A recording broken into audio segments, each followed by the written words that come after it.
Demak, 6-modulni boshladik.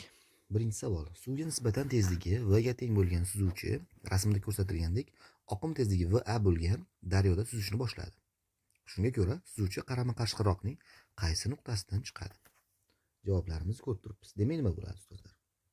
Xo'p, mana bu va tezlik. Ko'rib turibmiz bu yerda. Va tezligimiz. Endi mana shu tezligimizni bu yerga parallel ko'chiradigan bo'lsak, mana shu joyga, nuqtaga ko'rib turibsizlar. Bularning natijaviysidan harakat bo'ladi. Bularning natijaviysi qanday topiladi?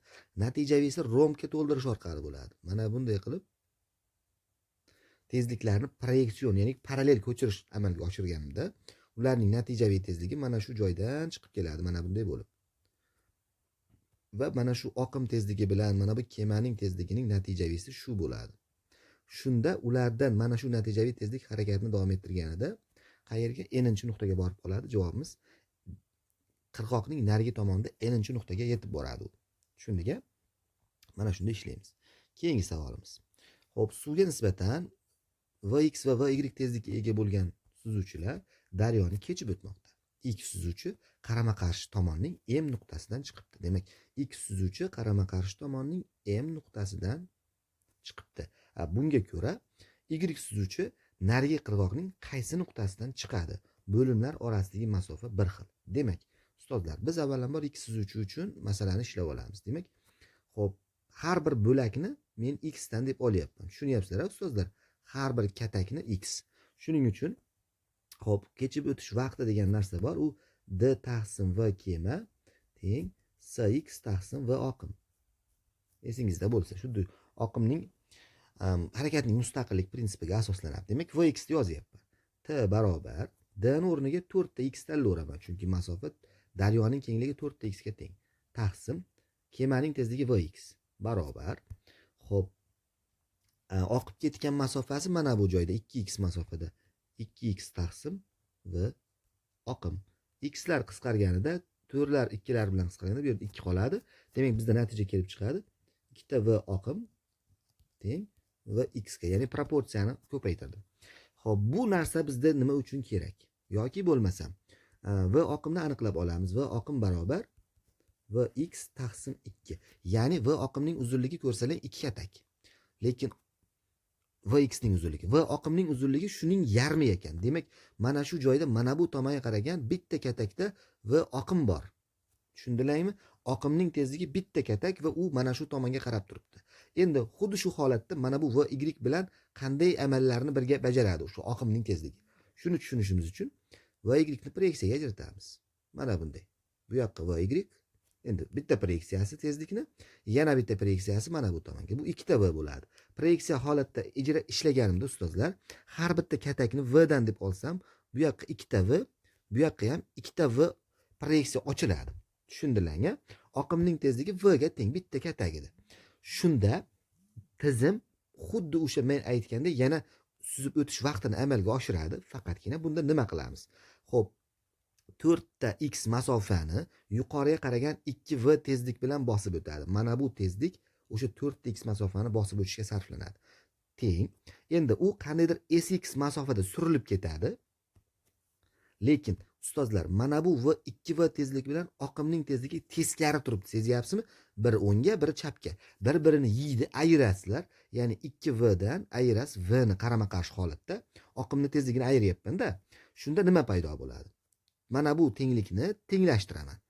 4x taqsim 2v teng sx taqsim mahrajda v qolib ketdi.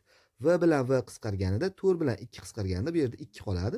Demak, sx barobar 2x, ya'ni mana bu nuqtaga nisbatan 2x, mana bu nuqtaga nisbatan 2x masofa. Mana shu joy. Shu joydan, ya'ni m nuqtadan chiqadi bu ham bunday bo'lib borib. U ham m nuqtadan chiqadi degan javobni S javobdan tanlab olamiz. Tushundingmi? Xo'p, 3-masala qirg'oqqa nisbatan Vx, Vy, Vz va Vp bo'lgan suzuvchilar oqim tezligi Va bo'lgan daryoni suzib o'tmoqda. Rasmda berilgan ma'lumotlardan foydalanib, qaysi suzuvchilar qarama-qarshi qirg'oqning bir nuqtasidan chiqishini aniqlang deyapti ekan. Demak, ko'rib chiqishni boshlaymiz ustozlar. Buni ishlash uchun kataklar juda ham muhim o'rin egallaydi. men bitta usulni ko'rsataman, qolganlarini shu usulda tahlil qilamiz. E'tibor berasizlar. Men mana bu VA bu oqim tezligi hisoblanadi bu yerda. Aynan shu oqim tezligini hammasiga birma-bir parallel ko'chiraman. Masalan, Vx ga parallel ko'chirsam, tasavvur qiling, mana bu joyga mana ko'chiryapman. Tushundingiz-a? Va ularning natijavisi qayerdan chiqadi? Mana shu o'rtadan chiqib, ko'ryapsizmi, harakatini davom ettirib, mana shu joyga o'tadi u. Tushundingiz-a? Ya'ni bu joy x uchun chiqadigan joy hisoblanadi. Endi xuddi shu narsani endi kim uchun qilasiz? Endi y uchun qilasiz. Kelinglar, men buni o'chiryapman. Y uchun qilganingizda mana bunday qilasiz va ikki katak bilan fikrlaysiz unda. Mana bunday. Ko'ryapsizmi? Mana bunday ketyapti mana. Mana shu joyga chiqadi. Chunki bu ikkalasining natijavisi mana shu chiziqqa borish kerak-da. Aynan shu holatda bu yer y ni beradi. Xo'p, endi kelinglar, biz x nikini ko'rib chiqamiz. Z nikini ko'rib chiqamiz endi. Mana bu vz degan, ko'ryapsizlarmi? Shu vz nikini ko'radigan bo'lsak, yana bunda ham shu ishni qilamiz. Va ni mana bu yerga parallel ko'chiramiz. Mana va.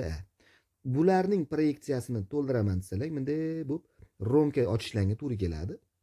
Yana ularning proyeksiyasi mana bu o'rtadan chiqib, yuqoriga qarab, mana shu joyga boradi. Va bu yer z nuqta bo'ladi va z ning chiqadigan joyi bu. Tushundik-a? Endi v y ning chiqadigan joyini ko'rib chiqamiz. Oxirgi v p nikini, oxirgi mana bu p nikini ko'radigan bo'lsak, qanday ishlanadi? Bunda ham v ni parallel ko'chiraman mana. Parallel ko'chirsam, mana shu joyda bunday bo'lib parallelogramga o'xshash narsa paydo bo'ladi va uni markazini mana shunday to'ldirishga to'g'ri keladi. Tushunyapsizlarmi ustozlar? Va buni yana davom ettirsam, demak, xulosa mana bu VP bilan VY mana shu nuqtada chiqishyapti ikkalasi. Demak, Y va P bitta nuqtadan chiqadi. Tushundilarmi ustozlar? Qana ishlayotgan natijaviy tezlik topyapman, yo'nalishni urib yuboryapman oxirigacha. Keyingi masalamizga o'tyapmiz. 4-savol. Bu yoq anchagina soddalashib ketgan. Xo'p, suvga nisbatan tezligi 6 metr taqsim sekund bo'lgan suzuvchi oqim tezligi 2 metr taqsim sekund bo'lgan daryoda harakat qilmoqda. Agar suzuvchi K dan L nuqtagacha 50 sekundda yetib borsa, KL ning uzunligi qancha bo'ladi? Ustozlar, KL masofani ikkala oqim bilan ana uni tezligi qo'shilib ketadi va qayiq bilan, masalan, va endi kema deb olishim mumkin. Kema bilan va oqimda tezligi bitta yo'nalishda bo'lganligi uchun qo'shilib, o'sha sarflangan vaqtga ko'paytirish kerak bo'ladi. Demak, KLimiz teng qo'shib yuborsak 6 plus 2 ko'paytirib tan o'rniga 50 ni qo'yamiz. 50 teng. Buni hisoblasak 8400 metr. Javobimiz B javobda turibdi. Tushundik-a ustozlar? Mana shunday qilib masalani tahlil qildim. Keyingi savolga o'tyapman, 5-masala. Agar rasmda ko'rsatilgan K va L nuqtalar orasidagi masofa 280 metr bo'lsa, suzuvchi shu masofani necha sekundda bosib o'tadi deyapti. Bu xuddi shunga o'xshash narsa, ya'ni jami K bilan L ni orasi 280 metr ekan. Shu masofani oqimga qarshi suzmoqda. Bu masofani KL. Kelinglar shuni S deb olay, zerikdim KL deyishdan. S masofani V kema minus V oqim bir-biriga teskari turganligi uchun. Shunaqa holatda. Endi V bu oqim, VK dagi buni jismda harakat tezligi, bu kemaning tezligi. Ko'paytirilgan T. O'rniga shunchaki qo'yamiz, S o'rniga 280 metr teng. Tezliklar ayiramiz. 10 minus 3 kara T o'rniga. Bilmayman, o'sha T ni qo'yish kerak. Demak, buni ayirmasi ustozlar 7 chiqadi. 280 ni 7 ga bo'lsak 40 teng T. 40 sekund. A javobda turibdi. 5-savolimiz ketdi. 6-savolimizga keldik. Oqim tezligi 2 metr taqsim sekund bo'lgan daryoda rasmda ko'rsatilgandek suvga nisbatan tezligi 8 metr taqsim sekund bo'lgan suzuvchi suzmoqda. Suzuvchi daryoni necha soniyada kesib o'tadi deyapti. Ustozlar, mana bu tezlik masofani mana shu tezlik bosib o'tadi. Ya'ni kechib o'tish vaqti degan narsa bor. D taqsim V kema Sx taqsim V oqim. Bu har doim ishlaydigan formulalardan biri hisoblanadi. Shu kechib o'tish vaqtini topish uchun D 160 metr masofani 8 metr taqsim sekund tezlikda bosib o'tmoqda. Teng 20 sekund degan javobni tanlab olishga majbur bo'lamiz nisbatda. Tushundik-a ustozlar? 6-savol ham ketdi. 7-savolimizga keldik. Xo'p, oqim 3 metr taqsim sekund bo'lgan daryoda suvga nisbatan tezligi 5 metr taqsim sekund bo'lgan suzuvchi B dan necha metr masofada qarama-qarshi qirg'oqqa yetib boradi deyapti. Ya'ni bu taxminiy mana bunday harakat qiladi-yu. Harakat qilganda mana bu surib ketgan masofasini Sx deb nomlaymiz, bilasizlar-a? Aynan shu Sx qancha? Oqimning mustaqillik prinsipi D taqsim V kema Sx taqsim V oqim. Men mana shu ichini proporsiya shaklda tenglashtiraman. D ning o'rniga 80 metr ko'rishlar mumkin. D ni beryapti. Xo'p, V kemaning o'rniga mana bu tezlik tushaveradi. 5 barobar Sx bilmayman, o'sha qidirayotgan narsam. Oqimning tezligini mana bu yerda 3 deb beryapti. Demak, buni hisoblashda mana bu bilan bu qisqarsa 16 bo'ladi. 3 ni ko'paytirsam Sx barobar 48 metr naridan chiqadi. D javobda turibdi. Keyingi masalamiz. 8-savol.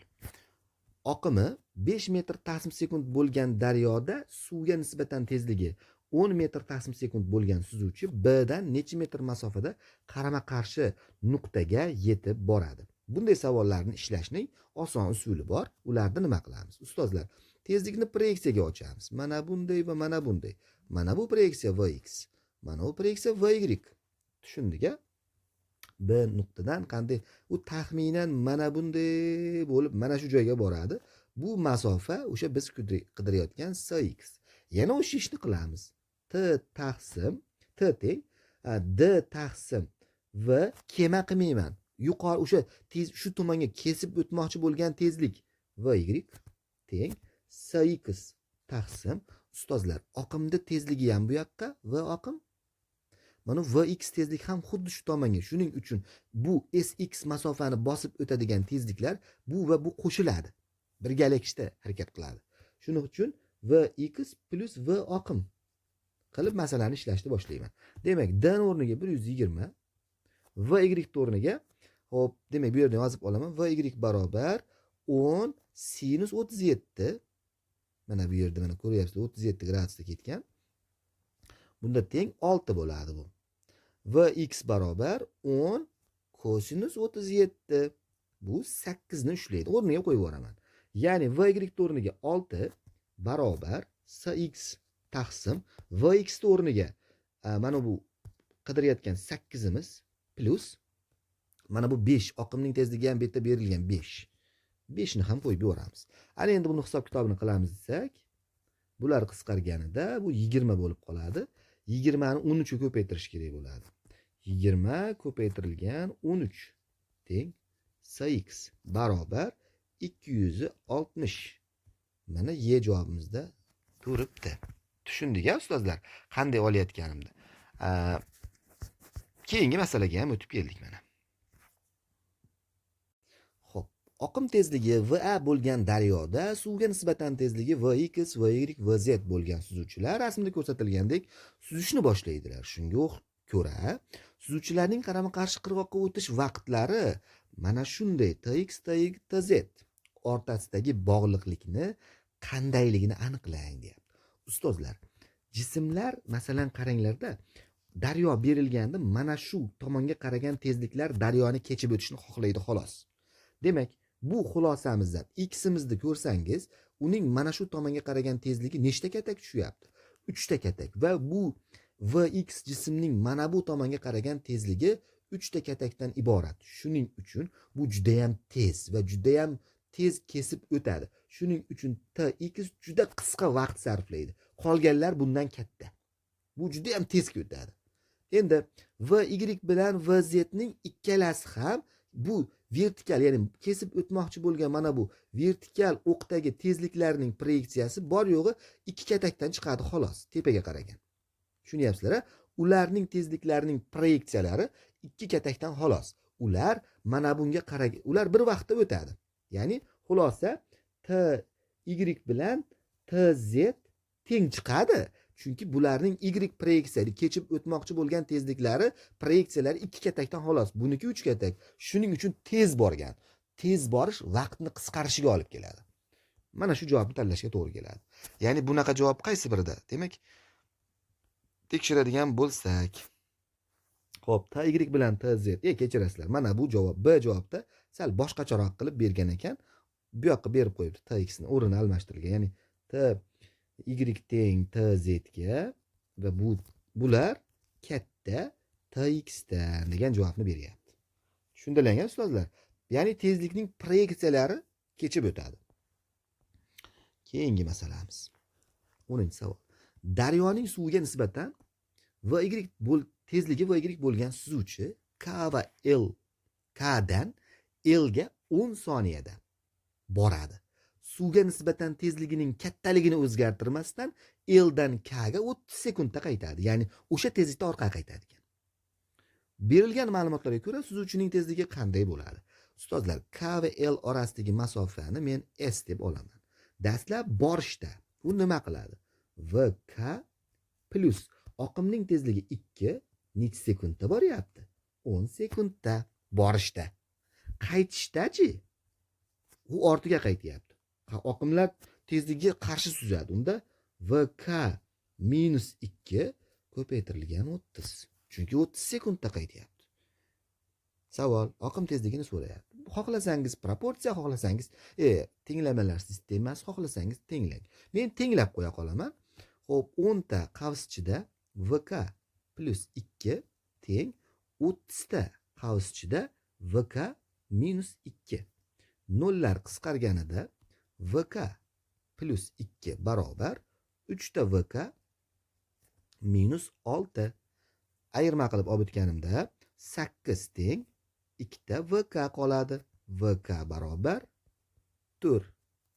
Javob A javobda. Keyingisiga ketdik. Xo'p, 11-savol. Suvga nisbatan V1, V2, V3 tezliklar bo'lgan suzuvchilar oqim tezligi Va bo'lgan daryoni suzib o'ta boshlaydi. Shunga ko'ra suzuvchilarning qarama-qarshi qirg'oqqa kelish vaqtlari orasida qanday munosabat bor deyapti. Hammasini x tezligini topib chiqamiz ustozlar. Ya'ni y tezligini degani mana shu oqimning mana shu tomonga qaragan tezliklarini taqqoslaymiz. Tushundik-a? Hammasi d ni bosib o'tadi. Demak, kelar v1 va x birinchi jismda x tezligi. Birinchi jismning x proyeksiyasi. Mana buning proyeksiyasi. Bu kechirasizlar, y proyeksiyasi, adashib ketdim. Birinchi jismning y proyeksiyasi. Yuqoriga qaragan 5v ni qanaqa yoziladi? V1 y teng u 5v sinus 53 bilan yoziladi. Teng. Hisoblaylik ustozlar, necha chiqadi? Sinus 53 dan 0.8 bo'lsa 4v chiqar ekan. Bo'ldi. Endi v2y ga o'zi o'sha y yo'nalishda 5v chiqaveradi. Tegmanglar unga. Oxirgisi v3imiz. v3 y. U 8v sinus 37, mana qarshisidagi katet sifatida qaraladi-da. Sinus 30 ekan, kechirasizlar. Aniqlasak 4v chiqadi. Endi t ni topish uchun nima qilish kerak? O'sha d ni v y ga bo'lib olish kerak. Hammasi t d bir xil bitta daryoni kechib o'tyapti. Kimni tezligi eng katta bo'lsa, o'sha eng qisqa vaqtda yurgizadi. Demak, xulosa kim tezligi eng katta? Mana bu. Biz yozamiz ekan, t1 bilan t3 ni tenglasak bo'lar ekan. Chunki 4v dan x yo'nalishdagi tezliklari. Va bular kattaroq chiqadi t2 da. Chunki buni tezligi kattaligi hisobiga mana bu yerga qo'ysalar, t kichirayib qoladi-da. Endi javob tanlash kerak. T1 teng t3, t1 teng t3 ga va bu t2 dan kattaroq. Mana Y javobda kelyapti bu narsa. Keyingisiga o'tyapmiz. Suvga nisbatan tezligi v bo'lgan suzuvchi rasmda ko'rsatilgan oqim tezligi 9 bo'lgan daryoda suzmoqda. Agar suzuvchi qarama-qarshi qirg'oqqa dagun L nuqtaga, mana bu to'g'ri boribdi mana shu joyga. L nuqtaga 20 sekunddan so'ng yetib borsa, suzuvchining tezligini haqiqiy tezligi v necha deyapti. Demak ustozlar, bunda ham o'sha tezlikni nima qilamiz? Mana bu yerni alfa deb olamiz, Bu yoqqa qaratib xohlasalar alfa deyasalar ham bo'ladi ekan. Bu yoqqa qaratib v y tezlik. Bu yoqqa qaratib esa vx tezlikni chizib olasizlar. Bo'ldi. Ustozlar, bu aynan shu yo'nalishda yura olishi uchun mana bu oqimning tezligi bu tarafiga qaragan tezligini mana bu vx tezligi yeb tashlashi kerak. Shunda mana shu x o'qida yura olmaydi jism. Demak, vx teng 9 ga ekan. Endi vy qanday topiladi ustozlar? Vy 240 metr masofani 920 sekundda yurgizyapti. Shunchasi vaqtda o'tyapti. Demak, d taqsim vy bu kechib o'tish vaqtini beryapti. Qo'yamiz o'rniga. 20 barobar d ni o'rniga 240 metrdan bu yerda vy o'rniga o'sha vy ni qo'yaman, bilmayman. Endi aniqlashim kerak. Bu bilan buni qo'ysam vy barobar 12 chiqib beradi. Demak, mana bu v ni topish uchun ilzosida vx kvadrati plus y kvadrat Pifagorda bular. Ilzosida 9 ni kvadrati plus 12 ni kvadrati teng 15. S javobda turibdi. 13-savol. Turg'un suvga nisbatan tezligi vy ga teng bo'lgan suzuvchi oqim tezligi va ga teng bo'lgan daryoda k dan l ga 2 ta vaqtda boradi. Xo'p. Keling, shuni sira yozib ketaylik. Ya'ni k dan l gacha bo'lgan masofani ustozlar s deb olamiz. S barobar vy plus va, ya'ni a ga oqim qo'yilyapti. Qancha vaqtda? 2 ta vaqtda boradi. Xo'p.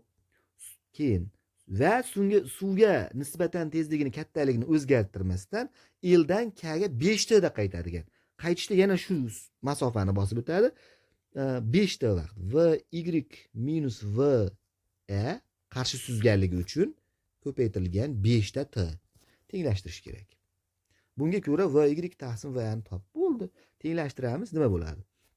Xo'p, vy plus va ko'paytirilgan 2 ta t barobar vy minus va ko'paytirilgan 5 ta t. T'lar qisqaradi, qavslar ochiladi.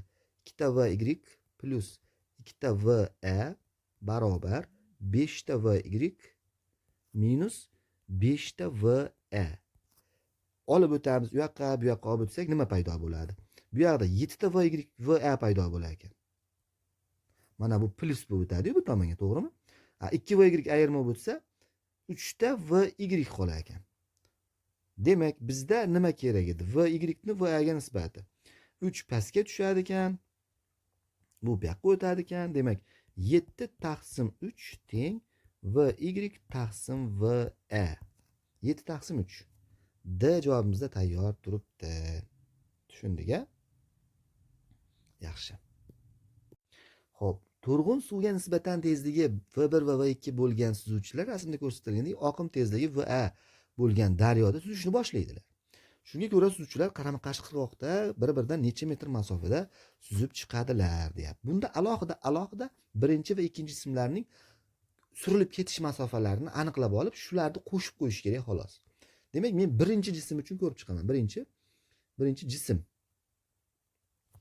Unda qanday bo'ladi? Unda har doimgidek bitta usul. Mana shu jismning proyeksion tezliklari bo'lishi kerak. Ya'ni bu yoqqa qaragan tezligi, bu yoqqa qaragan tezligi, bularni qo'ysak ko'radi. Demak, javobni ko'rishni boshladik. T barobar d taqsim v kema teng v kema emas, bu yerda vy bo'ladi. Chunki bu tomonga qaragan vy tezlik yuradi-da. Vy sx taqsim v oqim. Shu formula asosida birinchi jism uchun yozyapman. Mana bu joyidan tenglab qo'ya qolaman. Tushundilar-a? Demak, d ga 120 taqsim vy ustozlar 37 gradus bo'lsa, mana masalan bunday qilib qo'yib, bu yer 37 bo'lsa, mana bu 10 bo'lsa, mana bu katet 6 bo'ladi, mana bu katet 8 bo'ladi. Tushundilar-a? Demak, vy o'rniga ustozlar 6 qo'yyapman, teng sx taqsim 1, birinchi jismniki va oqim tezligi 3.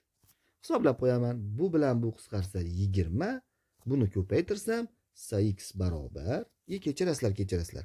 Xato qilyapman. Mana shu xatoni qayerda e'tiborli bo'linglar. Sizlar ham shu xatoni qilib qo'ymanglar. Bunda mana bu 6 tezlik bor, ustozlar. aynan shu 6 tezlikdan, 8 tezlikdan mana bu tezlikni ayirib yuborishdan kerak bo'ladi. Chunki qarama qarshi turganligi uchun. Oqimni tezligini mana bu x tashkil etuvchi tezlikdan ayirish kerak. Ya'ni 8 minus 3. Shuni ishlatsang ham to'g'ri chiqadi. Ana endi 20 ni mana bu 5 bo'lsa ko'paytirsak x birimiz 100 chiqib beradi ekan. Bo'ldi. Endi ikkinchisini topishni boshlayman. Xuddi shu formula asosida. Faqat u boshqacharoq. Ya'ni d ga yana 120 taqsim endi bundagi mana bu v2 mizniki tezligi 10 ekan, lekin burchagi 53 ekan. Agar burchagi 53 bo'lsa, mana bunday bo'ladi. 10 bo'lsa, mana bu yer 53 bo'lsa, ustozlar, mana bu 6 bo'ladi, mana bu 8 bo'ladi. Tushunyapsizlar-a? Shuning uchun bu jismning yuqoriga qaragan tezligi 8. Aynan shu 120 metr masofani 8 tezligi yurishni boshlaydi. 8 taqsim sx2 shunday. Xo'p, endi mana bu tezlik 6 bo'ladi. 6 bilan mana bu 3 bitta yo'nalishga tushganligi uchun qo'shib yuboriladi. Ya'ni 6 plus 3 hisoblashni boshlayapmiz. Demak, xo'p, demak 128 ga bo'lsa necha bo'ladi? 4 ga bo'lsa 15. 15 ko'paytirilgan mana bu narsamiz 9 teng sx2 chiqadi. Buni aniqlaydigan bo'lsak 135 chiqadi bu narsa.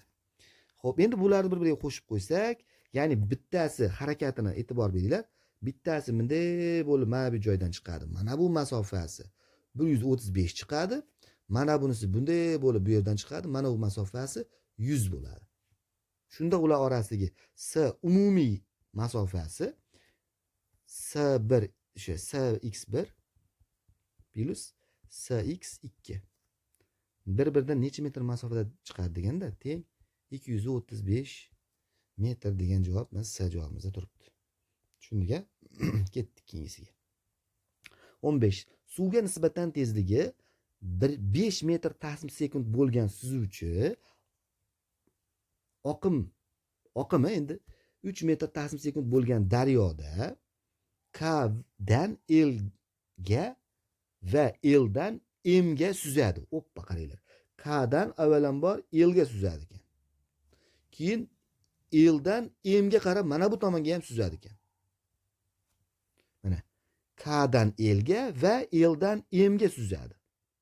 Agar KL va LM 160 metrdan bo'lsa, ikkovi ham suzuvchi K necha soniya vaqt ketkazadi?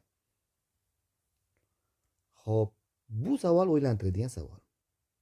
Xo'p, bu savolda mana bunday fikrlaymiz ekan ustozlar. Suzuvchining tezligi 5 da. U 5 tezlik bilan mana bu tomonga qarab suzib o'ta olmaydi. U bunday yurib qolishga majbur bo'ladi. Lekin u aynan K dan L ga borishi uchun tezligini mana bu tomonga qaratish kerak, 5 tezligini. Tushundilarmi? Shunda bitta tashkil etuvchi tezligi manaqa qarab 3 bo'lsa, mana bu oqim tezligini yengib qo'ya oladi va uning keyingi tashkil etuvchisi mana bu tomonga qarab 4 bo'ladi. Shunda mana bu tashkil etuvchi oqim tezligini yengib haqiqatda shu K nuqtadan borib L nuqtaga chiqa oladi. Ya'ni 4 tezlik bilan jami necha metrlik? 160 metrlik masofani bosib o'tish kerak birinchi bo'lib. Ya'ni K dan L ga borishda 160 metr masofani bosib o'tish qanday bo'ladi? Bu v 4 metr taqsim sekund tezlik bilan yuradi, qaniydir t1 vaqtda. Buni hisoblaydigan bo'lsak, t1 vaqtimiz 40 sekundni talab qiladi. Ya'ni K nuqtadan L nuqtaga yetib borgunigacha 4 tezlik yuradi. Mana bu 3 tezligi oqim tezligini yengib turadi. Surib ketishni oldini oladi. Ana endi mana shu joydan boshlab bu yoqqa qarab suzish kerak endi. 5 tezlik bilan.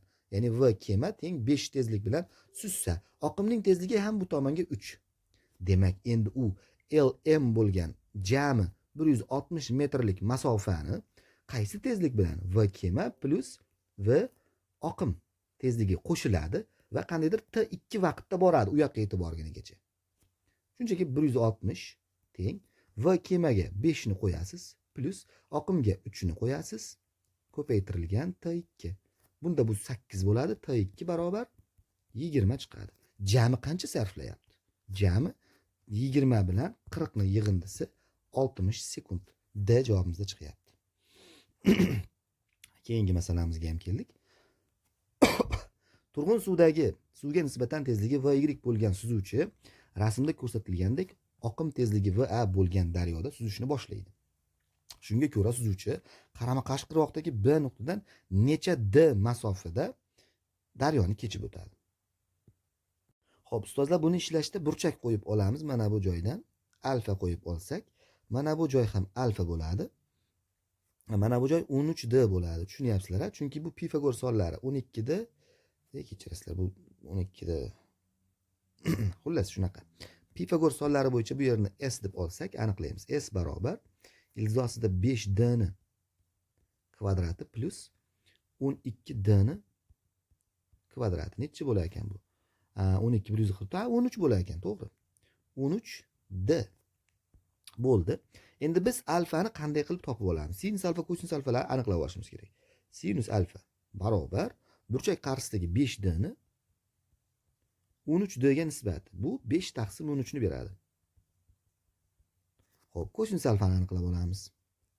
Burchak yopishgan qadar 12D ni gipotenuza 13D ga nisbati. 12 taqsim 13. Ana endi xulosa chiqarishni boshlaymiz ustozlar. Xo'p, mana bu jism o'z tezligi v ekan.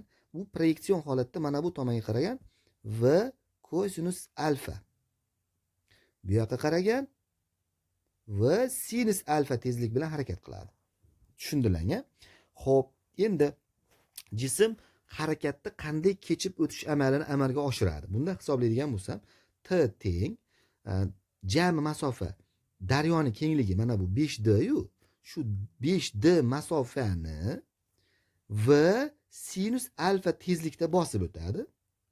Shu bosib o'tish uchun harakat qilyapti. Shu o'sha masofani yeyish uchun shu tezlik harakat qiladi. Teng sx barobar x surilib ketish masofasi sx taqsim mana bu tezlik bilan bu tezlik qarama-qarshi turibdi, ayriladi. Ya'ni v dan ayirib kattasidan kichkinasini ayiraman v kosinus alfani. Shu proporsiya usulida tenglashtiraman xolos bu narsani endi. Bunda nima bo'lishini ko'rib chiqamiz hozir. Demak, 5D taqsim v, kelinglar, hammasidan v ni qisqartirsam bo'ladi ekan. Chunki barchasi v da. 5D taqsim sinus alfa teng sx taqsim 1 minus kosinus alfa. Tushundilarmi? Bir qolganda bu yerda. Xo'p, 5D taqsim sinus alfa mana bu. Xo'p, 3 deya kechirasizlar. 5 taqsim 13 teng sx taqsim 1 minus kosinus alfaga 12 taqsim 13 teng. Xo'p, bu 5 bilan 5 qisqarsa 13 tepaga chiqib ketadi mana bu yerga.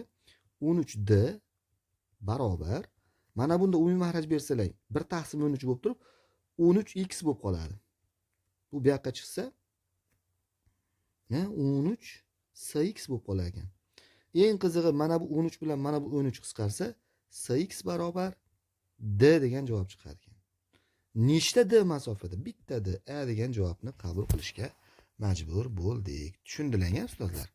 E'tiborlaringiz uchun rahmat. Sog' bo'linglar, salomat bo'linglar.